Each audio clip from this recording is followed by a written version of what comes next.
오늘은 내가 사랑한 것 같이, 제목을 말하면 예수님 같이, 따라합시다. 예수님 같이. 예. 우리가 사랑할 때 어떻게 사랑해야 되느냐? 예수님 같이 사랑해야 된다라는 제목으로 오늘은 세례 받는 분들 때문에 또 그 2부에는 가족들이 함께, 믿지 않는 가족들이 함께 오기 때문에 이 주제로 함께 말씀을 살펴보도록 그렇게 하겠습니다. 자, 우리는 사랑이라는 단어를 들으면 너무 감정적으로 좋아하는 경향이 있습니다. 한 번은 가게에 들어갔는데 그 아주 예쁜 목소리로 고객님 사랑합니다. 무엇을 더 도와드릴까요? 이렇게 웃으면서 저를 쳐다보는데 제가 뒤로 넘어질 뻔했습니다. 오늘 아무래도 내가 나를 사랑하는 이 자매를 위해서 모든 물건을 다 사줘야 되겠다. 그래서 그 모든 물건을 나의 의사와 아무 상관없이 사주고 싶은 마음이 일순간에 들었습니다. 그 짧은 순간이었지만 탔다가 큰일 나죠. 분명히 장사꾼의 멘트인데도 불구하고 사랑한다는 그 말을 들을 때는 평소에 느낄 수 없는 그런 묘한 감정이 내게 찾아온다는 것을 느끼게 되었습니다.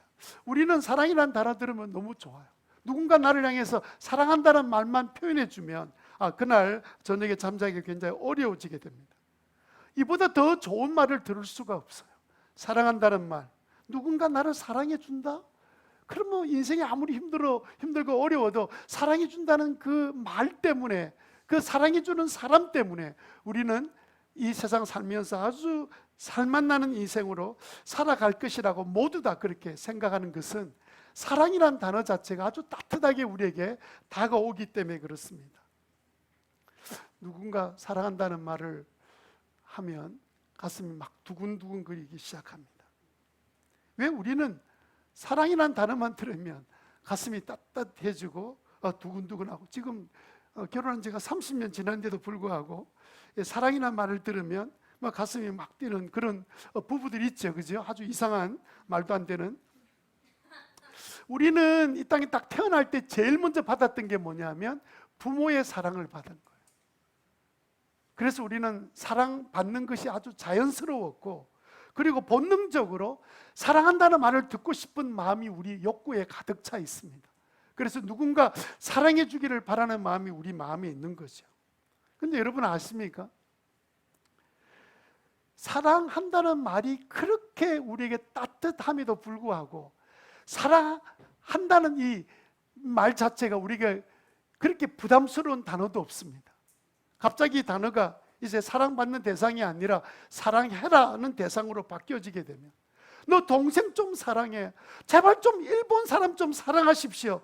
그 당신이 원하지 않는 사람이라도 그 사람은 사랑이 필요하니까 사랑해 줘야 합니다. 이렇게 말을 들으면 갑자기 당혹스럽습니다. 별로 그렇게 듣고 싶은 말이 아닙니다. 조금 전에 사랑한다는 말을 들을 때 그렇게 좋았던 단어가 사랑한다는 말을 하라고 할 때는 너무너무 부담스럽고, 세상에 이런 억지 같은 말이 어디 있는가 느껴지는 이유는 도대체 뭡니까? 아니, 사랑한다는 말을 들을 때 그렇게 좋아하더니 사랑하라고 그러면 갑자기 생기는 이 부담감, 갑자기 부담이 되는 거예요. 그리고 마음속에 어떻게 내가 저 원수를 사랑하지?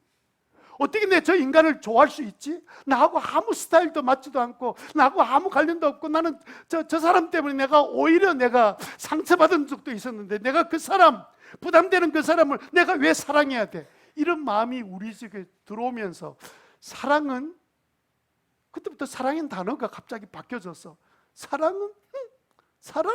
좋아하네. 아니, 그렇게 좋아하던 단어가 왜 갑자기 이렇게 바뀌어지게 되는 겁니까? 여러분, 사랑이란 단어는 묘하게도 이렇게 따뜻한 단어이면서도 불구하고 동시에 가장 부담스러운 단어가 사랑이란 단어예요. 우리를 목숨을 다해서 사랑하신 예수님께서 우리에게 뭐라고 말씀하십니까? 네 이웃을 네 몸처럼 사랑해라. 뭐, 내 몸처럼? 내가 왜 그 사람을 그렇게 사랑해야 돼? 이렇게 그냥 당혹스럽게 느껴지는데 도대체 언제까지 이 말을 들어야 되는 거야? 언제까지 내가 그렇게 그에게 그렇게 사랑을 해야 되는 거야? 이런 갈등의 질문들이 끊임없이 우리 속에 일어나게 되는 거죠. 부담스러운 정도가 조금 지나고 나면 어떤 현상이 생기냐면 아예 사랑하는 것과 담을 쌓아놓고 삽니다.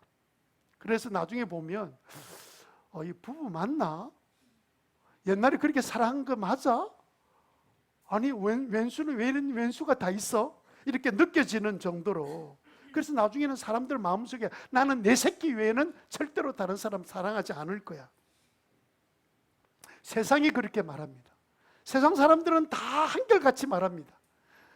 다른 사람이 사랑한다는 말은 표현은 전부 다 이용하기 위한 단어이고, 실제로 내 마음속에 있는 이야기는 뭐냐면 내 새끼 외에는 사랑할 대상이 아무도 없어.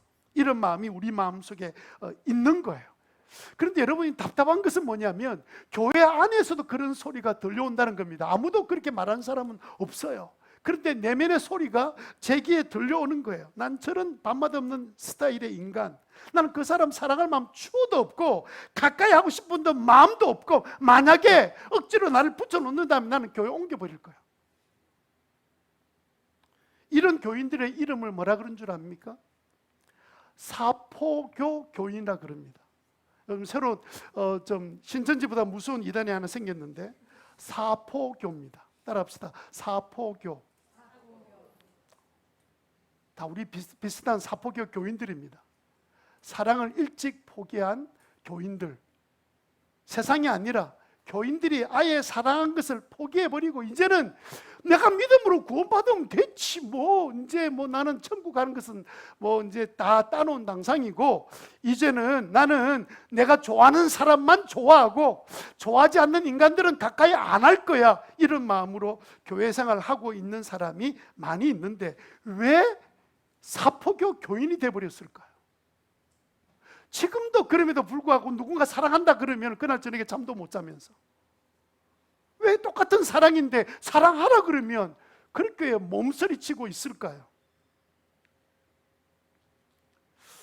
그 이유를 주님께서 오늘 본문을 통해서 말씀하셨습니다. 12절에 내 계명은 이것이니 내가 너희를 사랑한 것 같이, 예수님 같이 너희도 서로 사랑하여라, 이렇게 말씀하셨는데 이 말씀 가운데 뭐가 들어있냐면 너희들은 사랑을 지금 오해하고 있는 거야. 너희들이 지금 내 자신만 사랑한다는 그 사랑에 빠져있는 그 사랑이 얼마나 잘못된지 너희들이 모르고 있는 거야. 주님이 이 단어 12절 가지고 말씀하는 내용이 뭐냐면 사랑의 잘못된 오해에 대한 이야기를 해주시면서 너희들이 사랑할 수 있어, 사랑해야만이 누릴 수 있는 특별한 특권들이 있다는 말이야. 그 말씀하시면서 우리에게 나처럼 사랑하라고 주님께서 우리에게 말씀하고 계세요. 나처럼 사랑하라? 우리 감이 잘 오지 않지만 예수님의 제자들은요, 내가 너희들을 사랑한 것처럼 사랑하면 돼, 서로 사랑해, 이랬을 때 제자들은 그게 감이 확 왔을 거예요. 왜냐하면 예수님하고 3년 동안 늘 살면서 예수님이 보여준 것이 그들을 향한 사랑이었거든.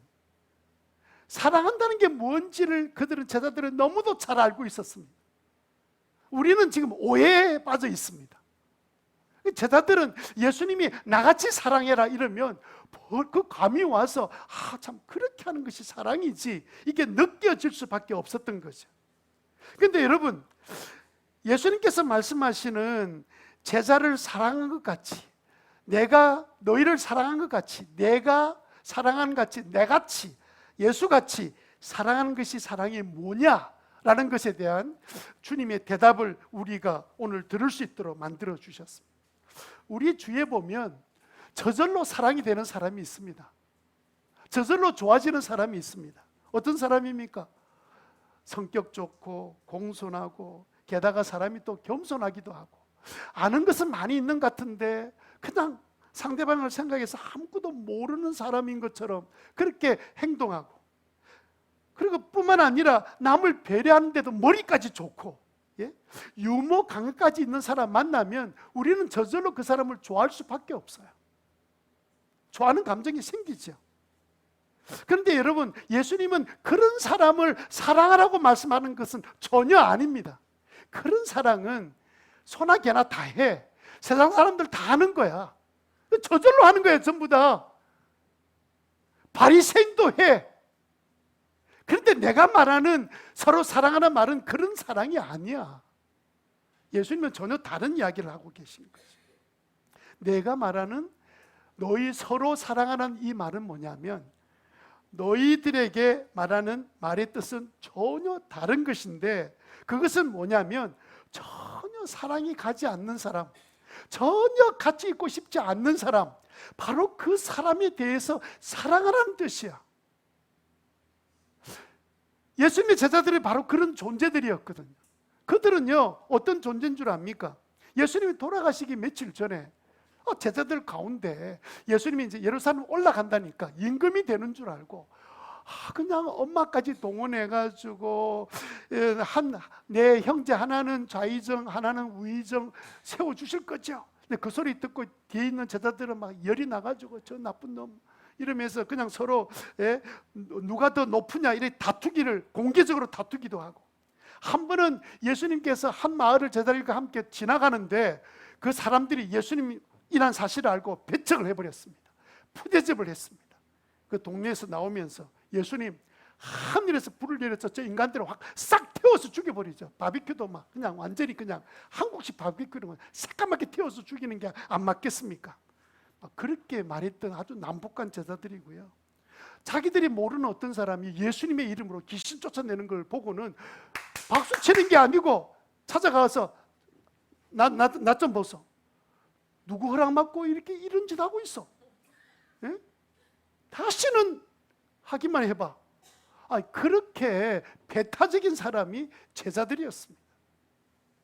게다가요, 얼마나 아둔하는지 예수님이 그렇게 여러 차례 강조해서 말씀했으면 알아들어야 되는데 뒤에 돌아서서는 엉뚱한 소리를 자주 하기도 하고, 게다가 가만히 이들 하는 거 보니까 다른 사람도 아니에요.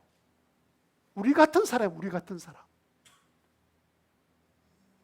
예수님께서 이런 제자를 어떻게 사랑하셨습니까?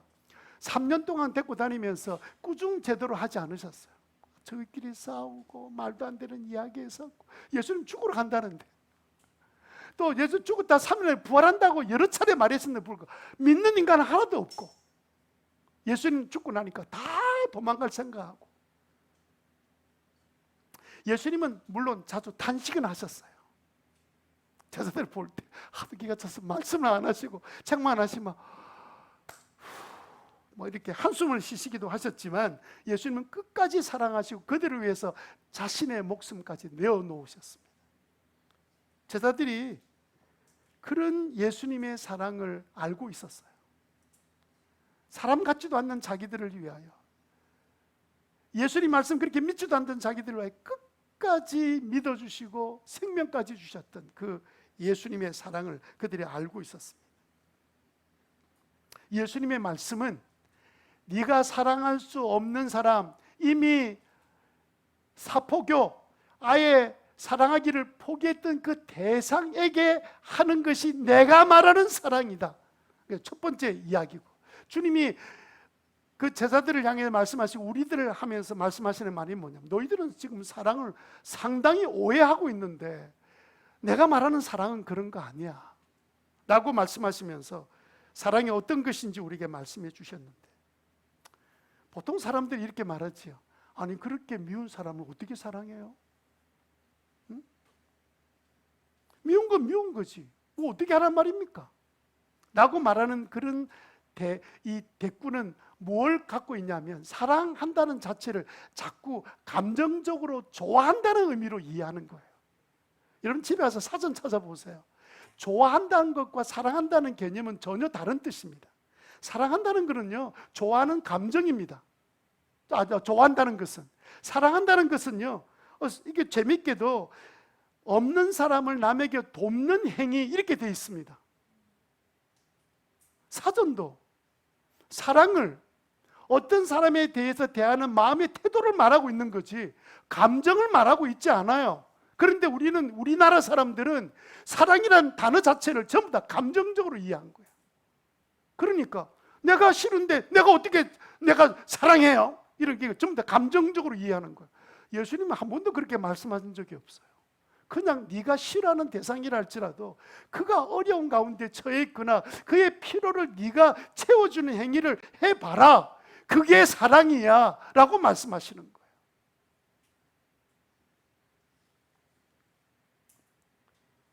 사랑, 사전도 다른 사람을 귀중히 여기는 것, 남을 이해하고 돕는 것, 이렇게 설명하고 있는데 우리는 여전히 사랑을 좋아하는 감정으로 이해하고 있으니까 오해하고 남지요.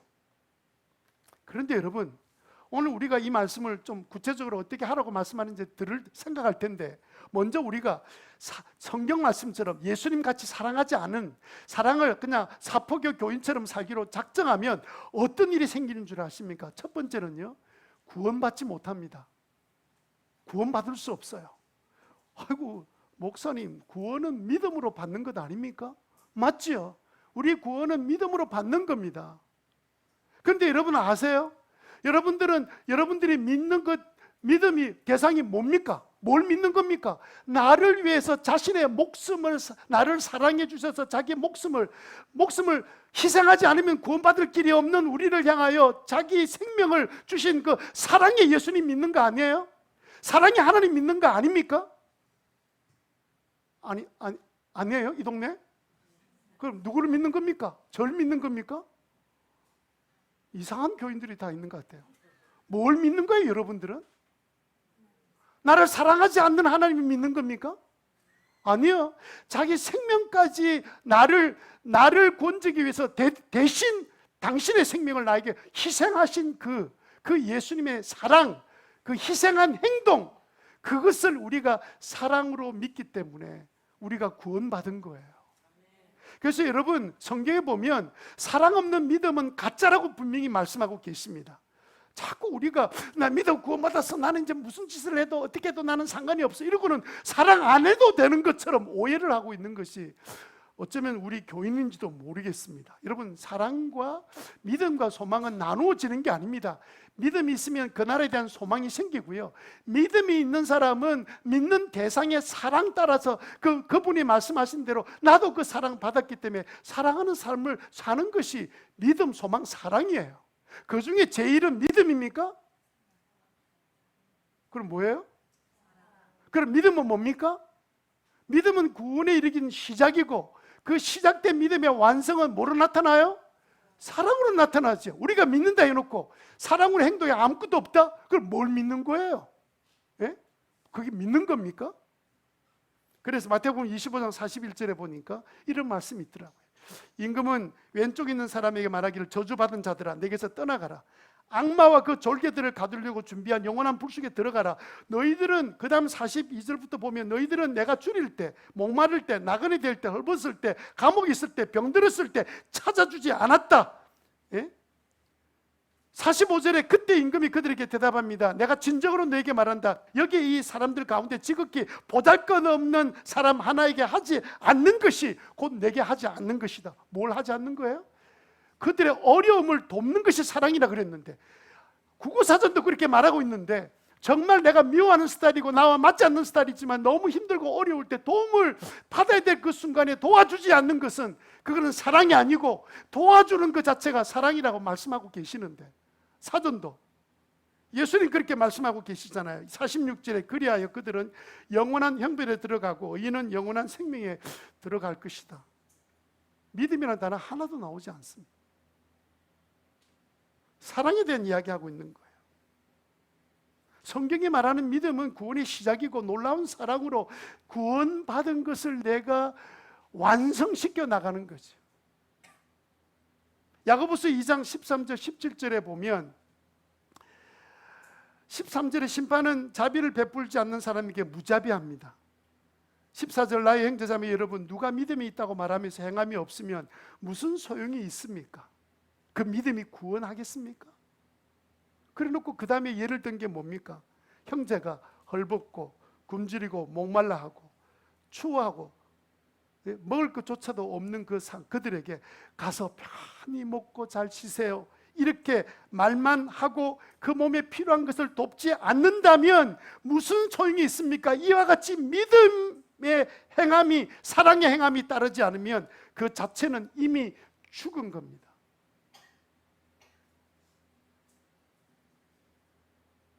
그래서 여러분, 우리가 믿습니까? 믿습니다. 사랑합니까? 사포교 교인입니다. 그래 대답해야 될 게 아니란 말이에요. 지금 우리 보고 좋아라는 말이 아닙니다. 나는 그 사람 꼴도 보기 싫은데 예수님이 좋아해라 이렇게 말씀 안 하셨어요. 뭐라고 말씀하셨어요? 사랑하라 그랬죠. 사랑. 얼마나 감사합니까? 주님, 우리 보고 좋아하지 않으면 너희는 구원 못 받아 이러면 우리는 어떻게 살아? 그다음 뭐 밖에 나갈 수가 없어. 이제 원수 만들면 안 돼.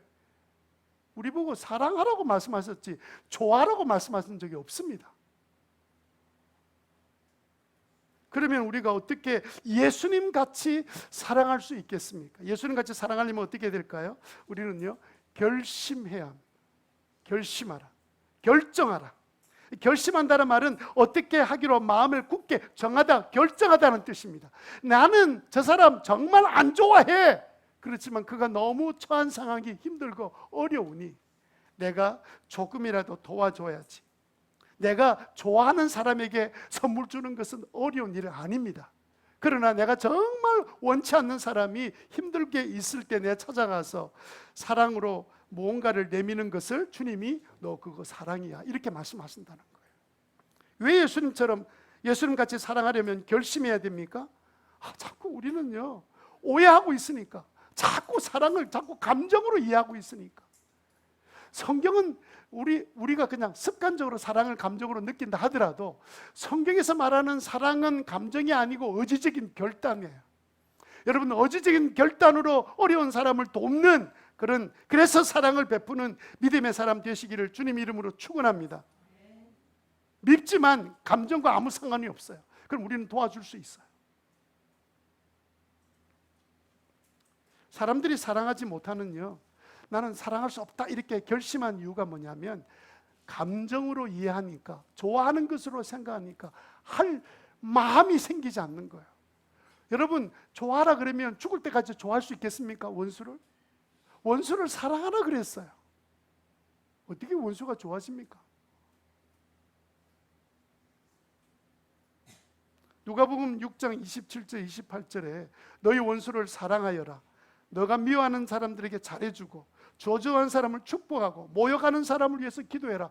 의지적인 행동을 하라는 거예요. 막 그냥 달려들고 하는데 막 돌로 쳐 죽이려고 하는데 그때도 주여 저들이 몰라서 그렇습니다. 저도 옛날에 그랬거든요. 주님, 저들을 용서해 주세요. 이 기도할 수 있다는 거예요. 근데 좋아할 수는 있습니까? 돌 맞아 죽어가면서 나는 너를 좋아해. 정신병 환자입니까? 예수 믿는 사람들이. 레이스 데이마이라는 분이 쓴 글인데, 한 자매 집에 강도가 들이닥쳤습니다. 그리고는 괴한이 칼을 목에다 대고는 그리고 성폭행을 한 거예요. 움직일 수가 없으니까 성폭행을 당하고, 강도는 얼마 후에 체포가 되었습니다. 그리고 실형을 선고받고 감옥에 들어갔습니다.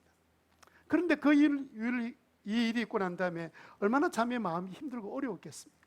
남편이 위로해주고 성도들이 위로해주고 그렇게 늘 기도하는 사람이니까 기도하는 가운데 어느 날 자기의 어떤 그 상처는 조금씩 치료되는데 어느 날 하나님께서 기도하는 가운데 주시는 감동이 뭐냐면 너를 성폭행한 그 감옥에 갇힌 그 죄수를 용서해 줄 수 있겠냐?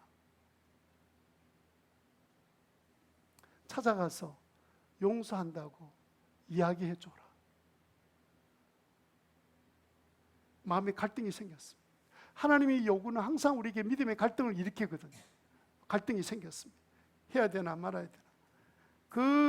그 사람을 생각만 해도 끔찍한데 주님께서 찾아가서 사랑으로 용서를 해줘라. 그래서 이 문제를 갈등하다가 이제 남편과 같이 눈물 나누고 또 나누었는데,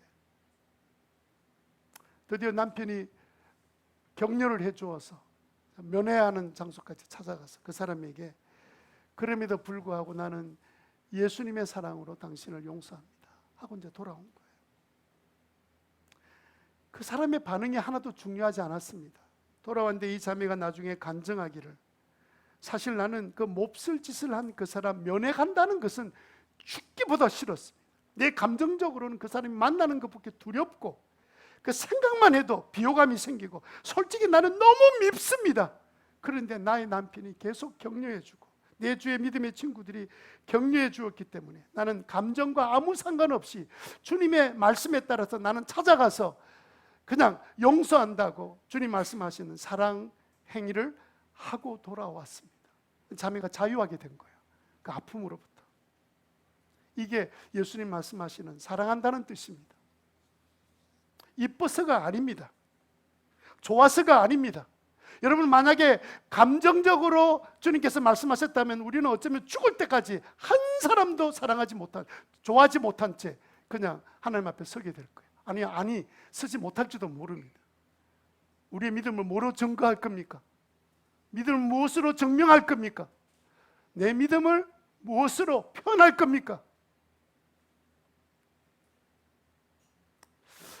이런 이야기하면 아마 아이고 목사님이 그게 무슨 사랑입니까? 사랑이면 적어도 의지적인 결단이라 하더라도 뒤에는 감정이 움직여지는 게 진짜 사랑 아닙니까? 맞습니다. 좋아하는 감정도 같이 따라오는 것이 맞습니다. 그런데 여러분, 우리가 온전한 사랑이 이루기 전에 제일 먼저 해야 될 것은 의지적으로 내가 결단하는 거예요. 사랑하기로. 자꾸 또 사랑한다는 말 하니까 또 감정적인 줄 알고 오해하지 말고 의지적인 결단으로 돕는 행위를 계속해 나갑니다.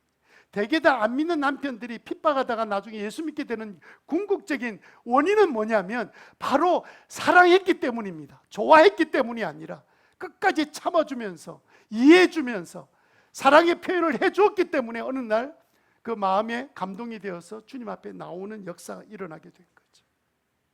그래서 의지적으로 결단하라는 거예요. 의지적으로 사랑해라.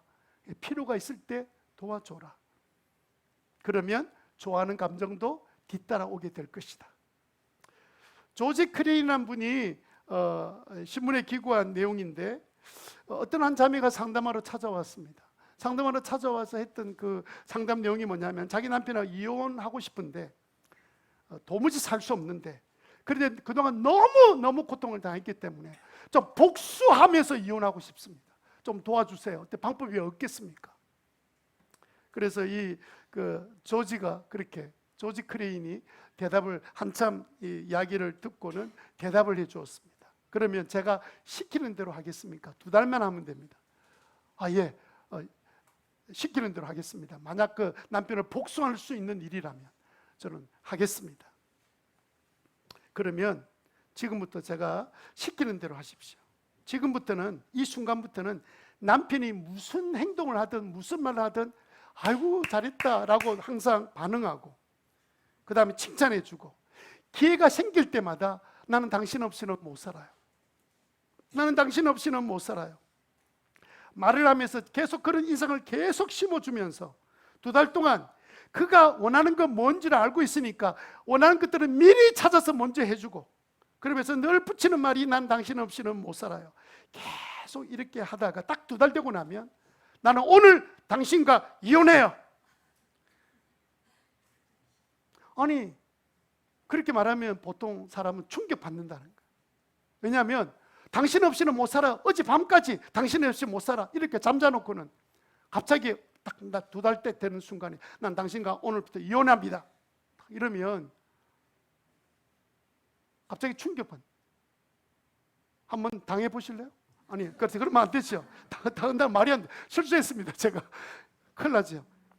이제 그렇게 딱 말하고 나고 나면 그러면 그렇게 모든 걸 다 챙겨주던 아내가 갑자기 사라지게 되면 뭐 해야 될지 어떻게 될지 어떻게 살아야 될지를 막막해서 절망에 빠지게 될 겁니다. 그 충격에 빠져나오지 못할 겁니다.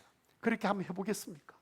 그랬더니 그 복수 그 말이 되네요. 한번 멋있게 한번 복수하고 저는 이혼하겠습니다 하고 돌아가서 이제 그 방법대로 이제 만날 때마다 그동안 없었던 아양을 다 들고 막 그냥 막 당신 최고야, 당신 없이는 못 살아.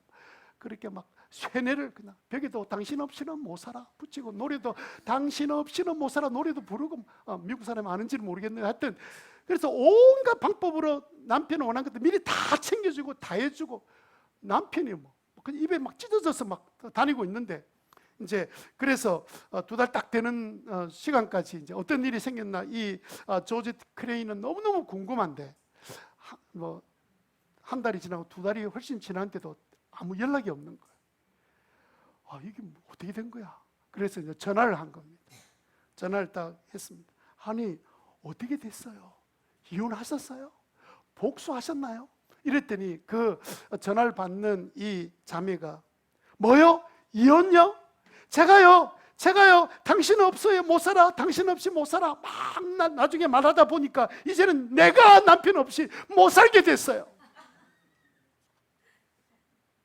말도 의지적인 말을 계속 반복하고 반복하면 감정도 뒤따라 온다는 거예요.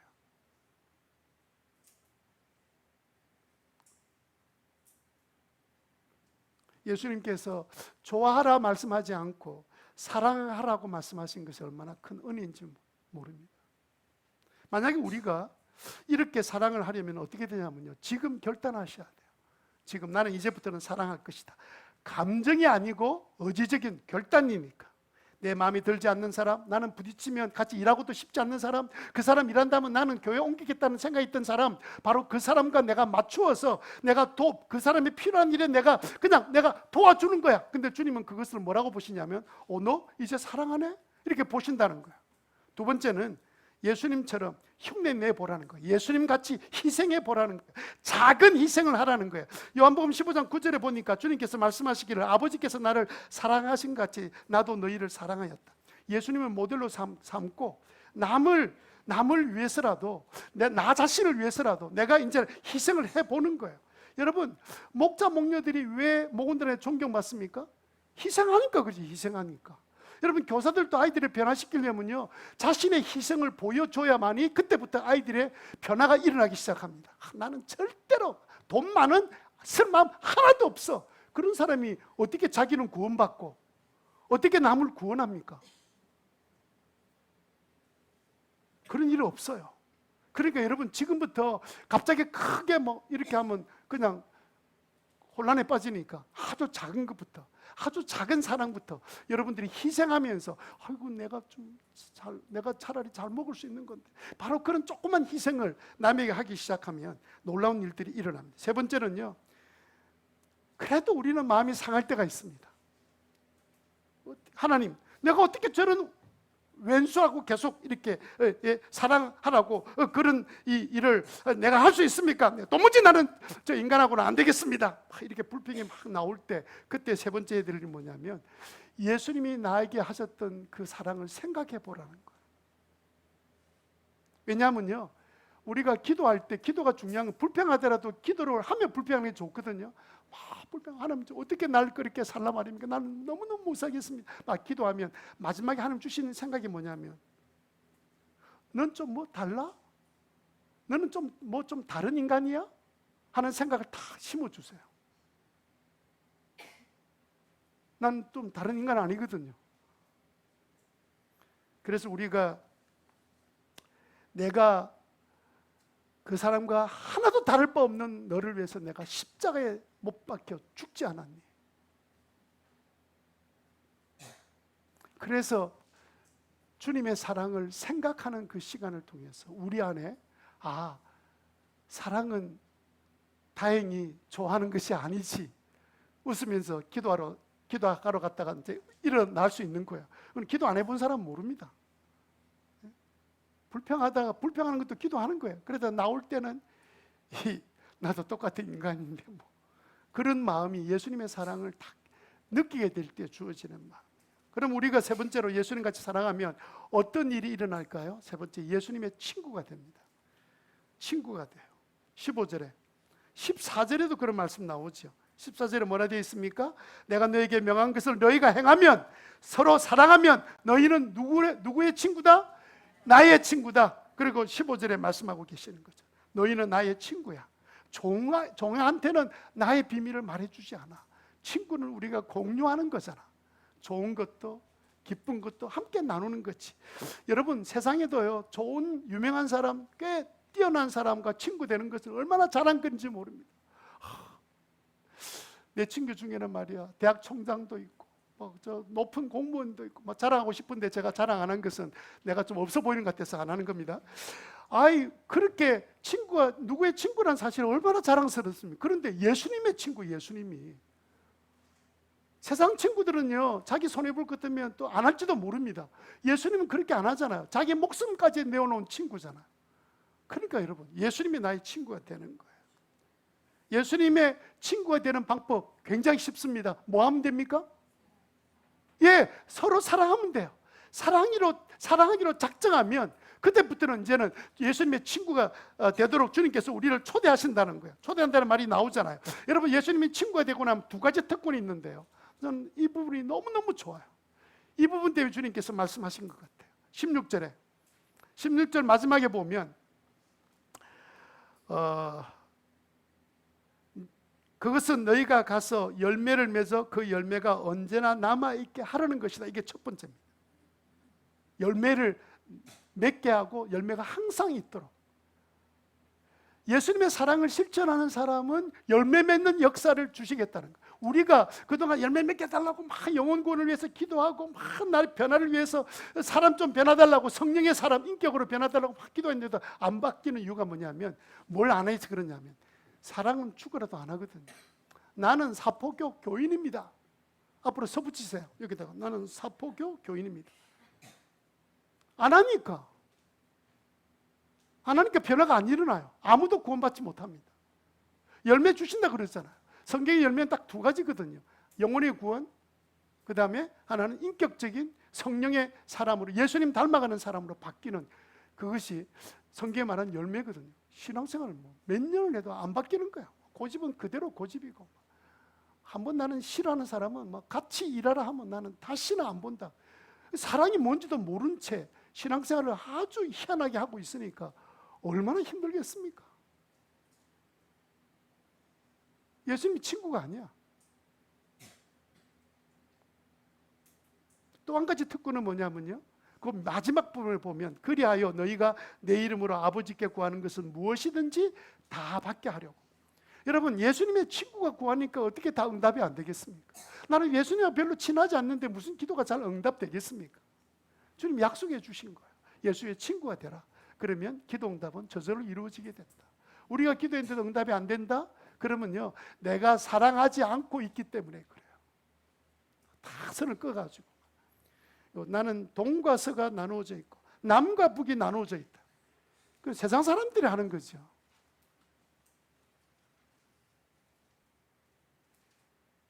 아주 자신감 넘치게 저한테 나는 그런 사람 절대로 사랑 못해요.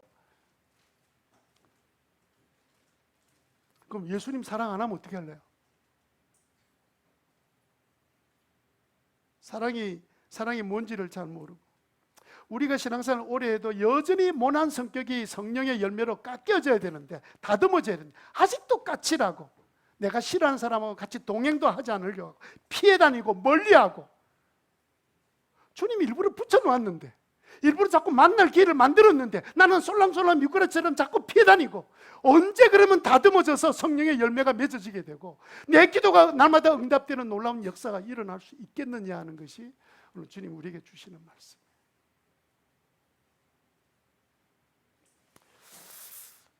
한번 따라합시다. 예수님 같이 서로 사랑합시다. 우리 모든 공동체 일원들이 서로를 대할 때 그런 마음으로 서로 사랑하는 그런 믿음의 귀한 종들이 다 되시기를 주님 이름으로 축원합니다.